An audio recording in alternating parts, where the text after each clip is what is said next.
On today's rather well-rounded episode of the Knitting Podcast, I have a finished hat, nearly finished pair of socks, and a sweater that is coming along swimmingly, and I have plans to write up a pattern for something you've seen me knit in the recent past that I think you're going to be excited about. So if all that sounds like just your cup of tea, get cozy and let's dive in.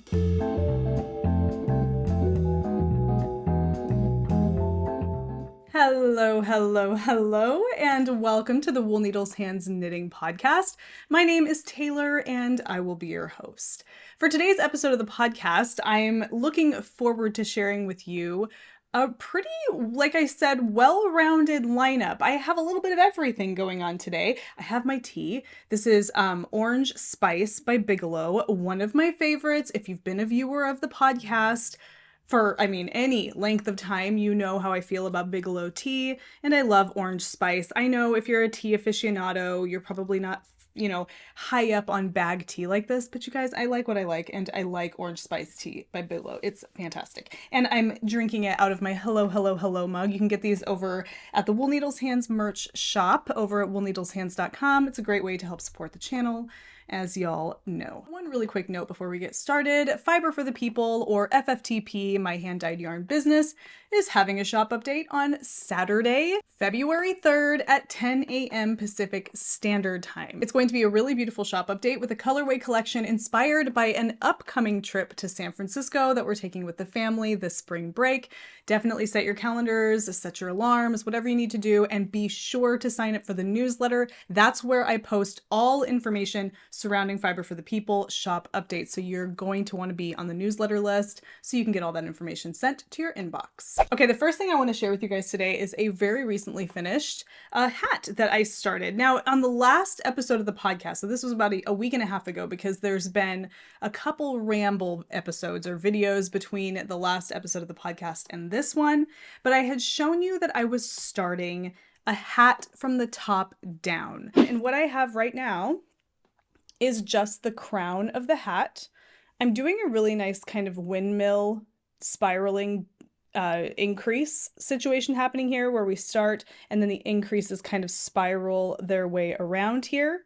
And all of that came about because I was trying to find a way to incorporate a nice tubular-like hemline or tubular-like edging without having to do the tubular cast on, which I really don't enjoy doing.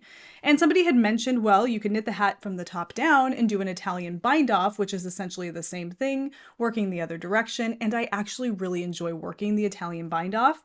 And so that was exactly what I decided to do. And I used some instructions laid out in the Barbara Walker book, Knitting from the Top. And she talks about how you can go about knitting a basic cap from the top. And she gives instructions for various different shapes of hats. And I just went with the basic cap instruction and I knit my hat from the top. Now, the only thing I really used her instruction for was the initial number of stitches to cast on. I actually decided when it came to how many increases I did and for how long, I decided to go with a free pattern over at Purl Soho called the Simple Pleasures hat. I used that to kind of inform the shaping of the crown, because I liked the shape of the crown of that hat better than what I think was going to happen if I followed the instructions in Knitting from the Top. And I wanted to be able to play around a little bit and employ a couple of different elements from a couple of different places to see what I came up with. So I used the Simple Pleasures hat to tell me kind of how many increases and how frequently in the beginning to get the shape that I wanted. And then I also used that to determine the size of the hat, to determine how deep the hat would be to achieve the size that I was after. Now, what I love about this, and so here's the hat. I'm going to hold it up first before I tell you too much about it. But here it is. It looks really small when I hold it up. There's something about holding it, I don't know, it just makes it look like it's a baby hat. And I'm telling you, it's an adult size hat. And I have a rather large head. What I really loved about this process was that all you really need to do is decide which yarn you want to use and then find the needle size that gets you the fabric that you want. And you may or may not have to do a gauge swatch depending on your experience with that yarn and with that needle and what have you. I kind of just eyeballed the needle to go with the yarn. This is a sport weight yarn. I used a size 5 knitting needle to give it a nice relatively open gauge for the weight of the yarn that I was using. This is Fiber for the People yarn, the Born, Shorn, and Dyed collection. It's 100% Nevada born and raised and shorn Merino Rambouillet, and it's absolutely gorgeous. A whole new slew of this collection of yarn is coming back to the shop very soon, so stay posted for that. But that's what I used here with a size 5 needle. And then I kind of just, as I was knitting, determined my gauge by counting my stitches and figured from that gauge how far out I needed to increase my crown, how many stitches I needed to end up with to have a hat that would fit me around the head just right. So I was able to kind of gauge as I went, which I really, really enjoyed. And I don't know, it just kind of took a little bit of the guesswork out of it, because you can kind of figure, well, I'll just stop increasing when I have the right number of stitches, or keep increasing until I feel it. It's kind of, I don't want to say fail safe, but it just makes it seem a little bit more streamlined. And so that's what I did. And so here's my hat. Really cute, just a basic stockinette, hat with a 1.5 inch brim. And let me go ahead and pop it on for you.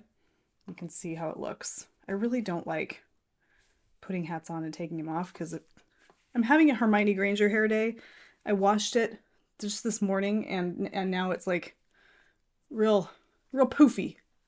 I told my husband, it's like Hermione Granger year 1, not like Hermione Granger Prisoner of Azkaban, like Hermione Granger in the very beginning. That's kind of what's happening with my hair. So, okay, I knit this kind of tall because I wanted it to have a little bit of a slouch at the back. So if I leave it like this, I mean, it's like Conehead. See? Conehead hat. But you pull this part down, which is how I would wear it, and it would just give me a cute little slouch.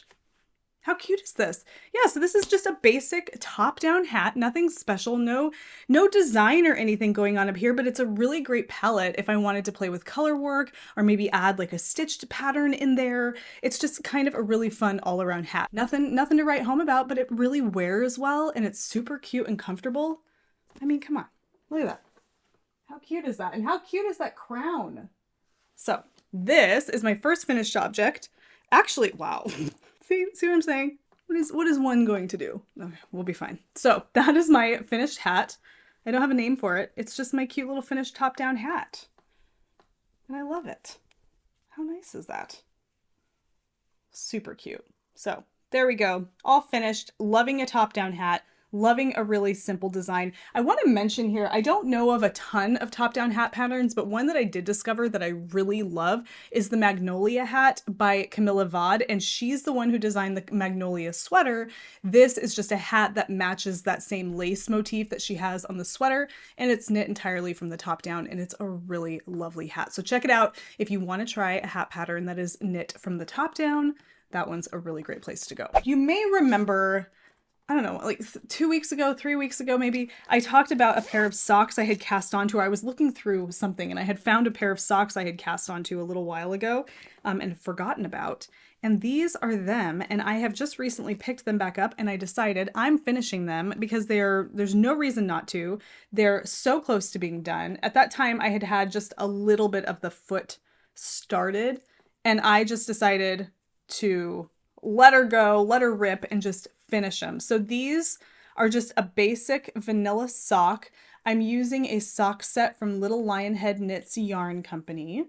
Just a really cute tweed yarn. That's what this is. I think it's a BFL nylon tweed yarn. I can't remember the makeup of the yarn, but just a really fun pink variegated or tonal colorway and a little solid contrasting color to go with it. So cute. I had started knitting these together, which for a while was kind of my MO when knitting socks.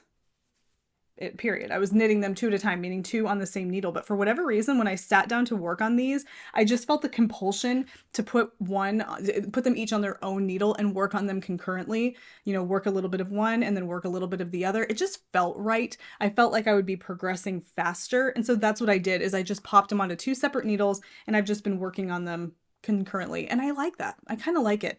I feel like in future, I may do it that way. I might work them past the heel on one needle and then take them off the needle and work them concurrently after that. I don't know, but I'm enjoying it right now. It's working out for me. So here they are, my little socks. They will be finished pretty quickly. I'll probably knock these out by the end of the day tomorrow. If, I'll get one done for sure this evening. But yeah, they're super cute. One thing I did with these is I reinforced the heel with a strand of nylon thread. I don't think you can really see it in there, but I held the yarn with a strand of nylon thread that I picked up at Michael's to see if it helps add a little bit of durability to the heel.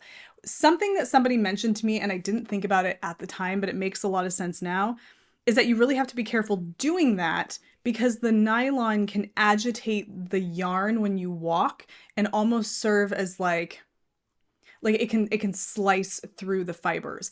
So I've heard two different sides to this. I've heard that this is an excellent way to reinforce the heel, and that what actually happens here is that the wool kind of felts around the nylon, creating a really strong woolly casing around the nylon as you walk. So that's one side of things. And then I've heard it that actually the nylon will just slice into the fibers and then cut holes into your yarn, and all you're going to have left is like a fishnet of nylon essentially around your heel. So I've heard two different sides of this coin, I guess you could say, and I'm interested to find out for myself what actually happens, because I've held a strand of nylon with the yarn here, so whatever's going to happen is going to happen, and I'm kind of interested to know what happens. So we shall see. You can let me know in the comment section what your experience is, but I did that with these and I'm curious to know how that's going to go over. So yeah, so a pair of socks. So cute are these socks, just little sporty stripes in there.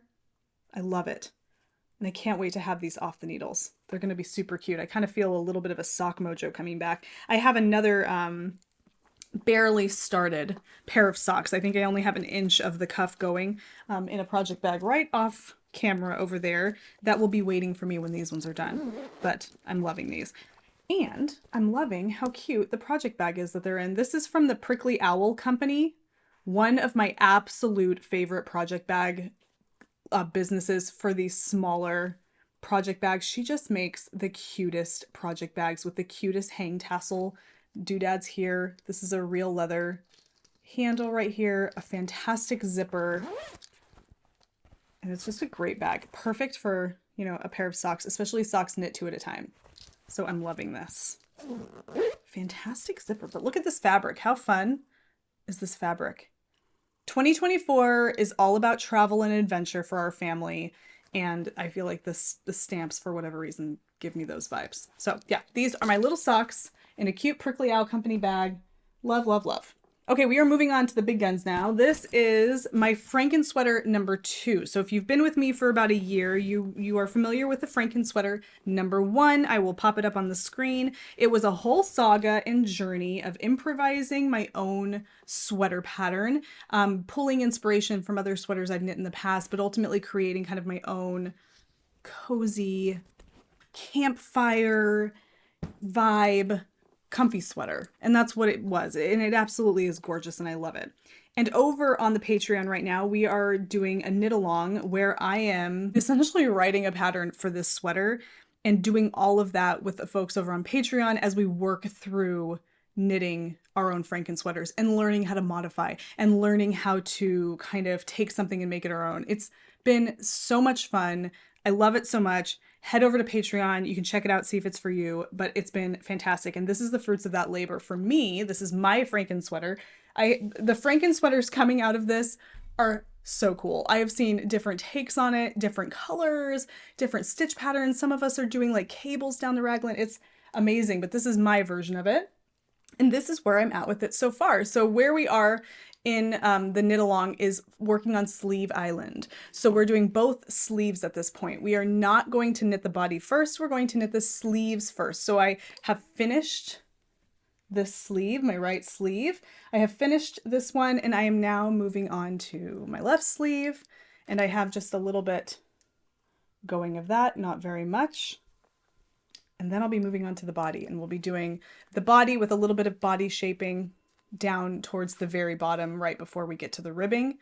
And oh, I'm loving it. And I'm loving the color. I'm just loving the overall cozy vibe of this sweater. It has a lot of ease. The sweater comes with about 10.5 inches of positive ease. It's super cozy. It doesn't have any shaping going on in the sleeve, so we have a nice straight sleeve with what I call a rapid decrease. You can see that really nice kind of balloon shape at the end of the sleeve here. That's where we just knit and then we do a rapid decrease down to our cuff, and then we have our nice cuff. And then I use the Italian bind off that you can see here. Where are we? There we are. Oh, I love it. So this is my Frankensweater. This is the progress that I'm making. I'm knitting this with, you know what? Hold on. Let me see if I have a ball in here with a band on it. Yeah, I do. So I'm knitting this using Peyton's Classic Wool Worsted as the main yarn here in a really gorgeous color. This is just the natural mix color, a really pretty grayish natural color. And I'm pairing this with Fiber for the People yarn, Kid Mohair Silk in the fleece colorway. Isn't that pretty? So pretty. The two of them together, they just really are kind of two peas in a pod, in my opinion. So that's what I'm using to knit this. A nice budget-friendly yarn paired with a luxury yarn. And the fabric it's giving me is just so lovely. I mean, hello, how pretty is that?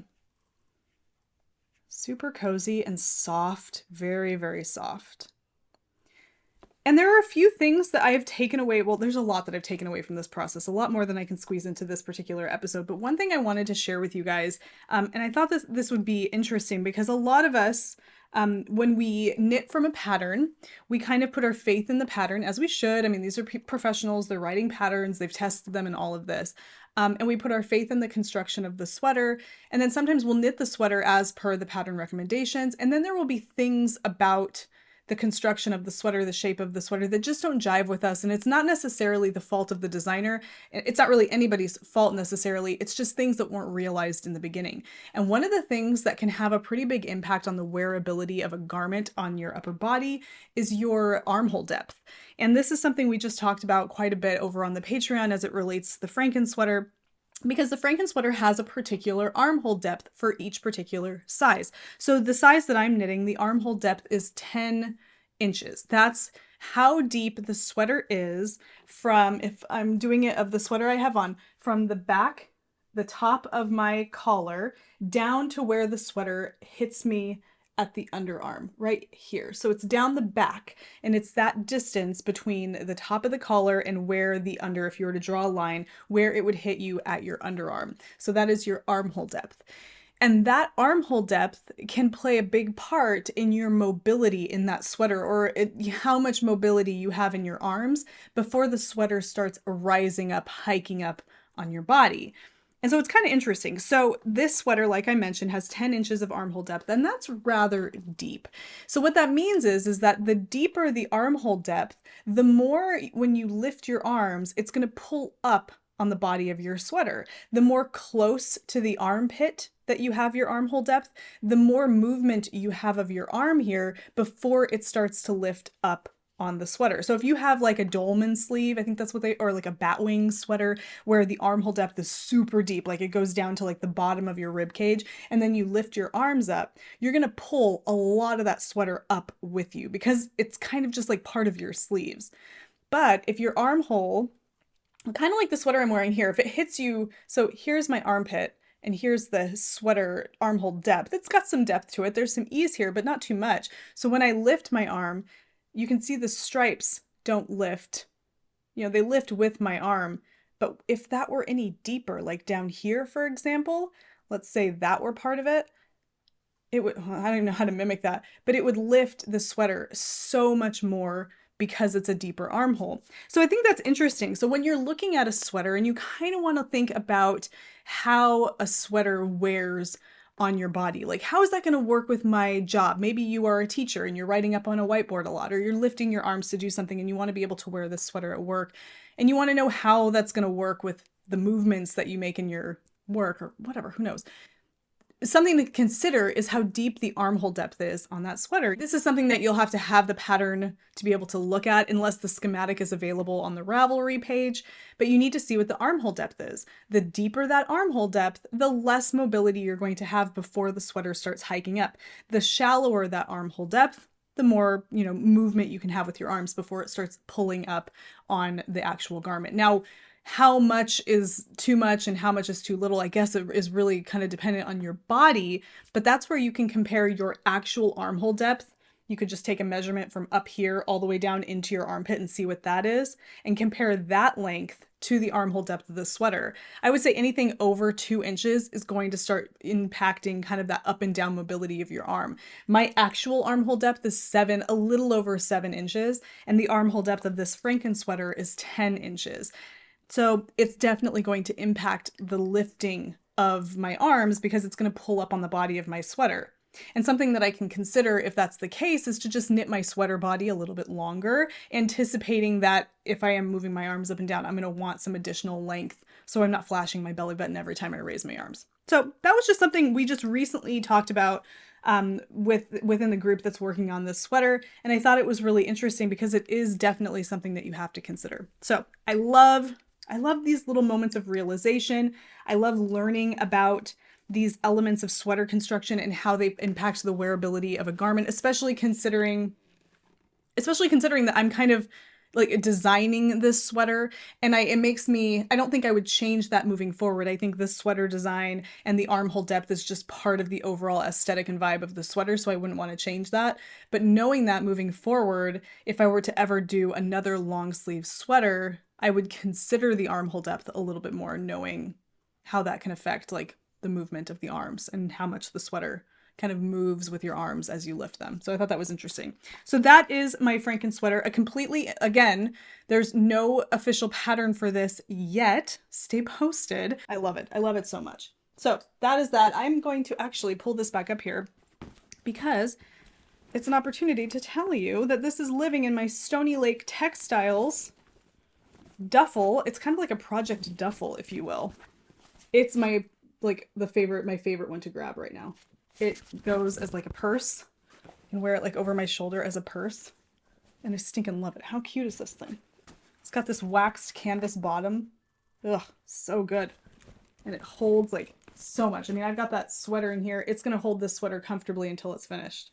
It's fantastic. Okay, so that Stony Lake's Textile Tote, my Frankensweater, and it's coming along, like I said, swimmingly, and I'm so excited about it. It's so cozy. All right, all of this with the Frankensweater has motivated me to do something that I said I wasn't going to do, and that is to write a pattern for my little black tee, which is a something I knit and kind of improvised a few months back. I will pop pictures up so you can see it. I understand it's just a black void and it's really hard to see any of the details, but I'll pop some pictures up here so you can see. But this is my little black tee. Completely improvised. I did take notes. I do know what I did here, and I absolutely love this.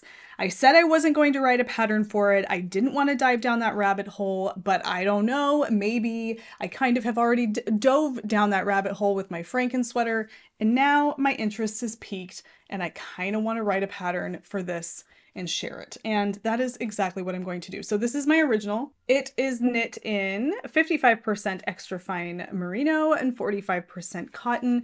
I use for this entire sweater, and I haven't weighed it. I need to weigh it to see how much it weighs, but I use what's called lazy wool by this company called About Strings. They're based out of Canada. The yarn is sold on Amazon, and I really, really love this yarn. I really love it. I will link to it down below. It's fantastic yarn. It's an absolute pleasure to work with. I have worn this several times, and there's no pilling. It feels just so nice.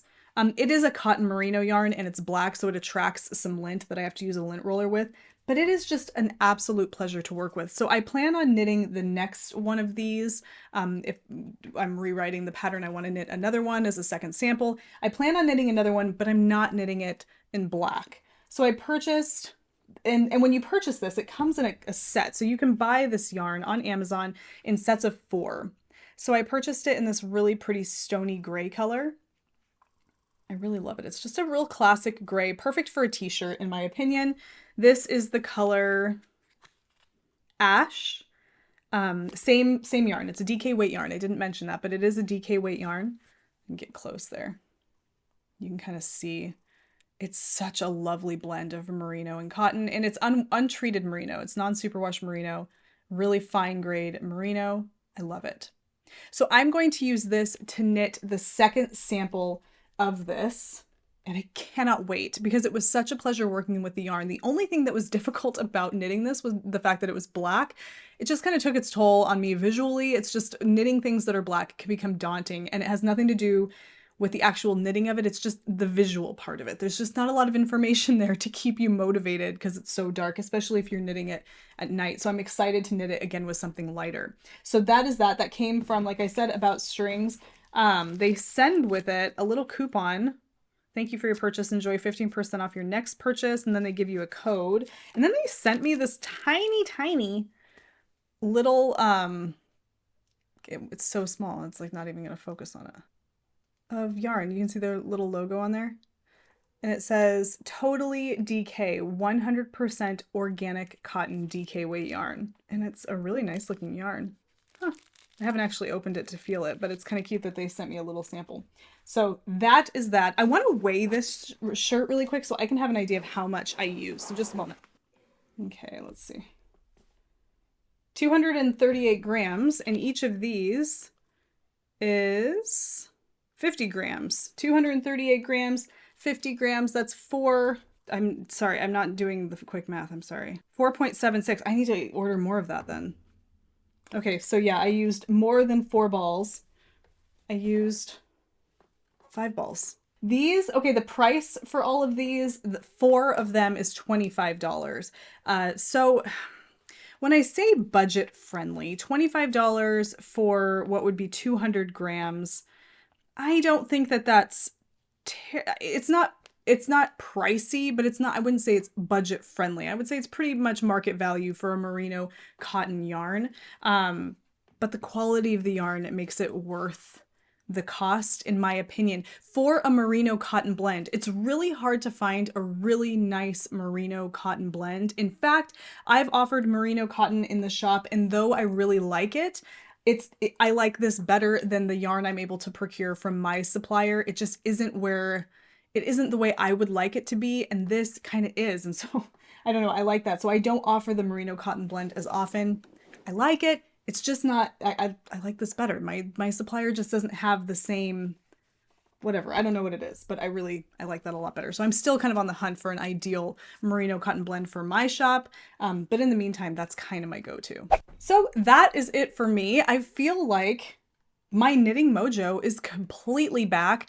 I think a lot of just, you know, kind of the seasons changing a little bit here, getting out of the holiday and the rush of the holiday and just kind of easing into the new year. My knitting mojo is just back in full effect. And then of course, you know, getting involved in the Franken-KAL knit along over on Patreon has been magical, and that's awesome. And I just think it's kind of done a lot to supercharge my knitting mojo. And I feel like I'm here and I'm ready to knit my things. I'm finishing projects. I've made a complete hat. You guys, it's all good, and I feel really good about it.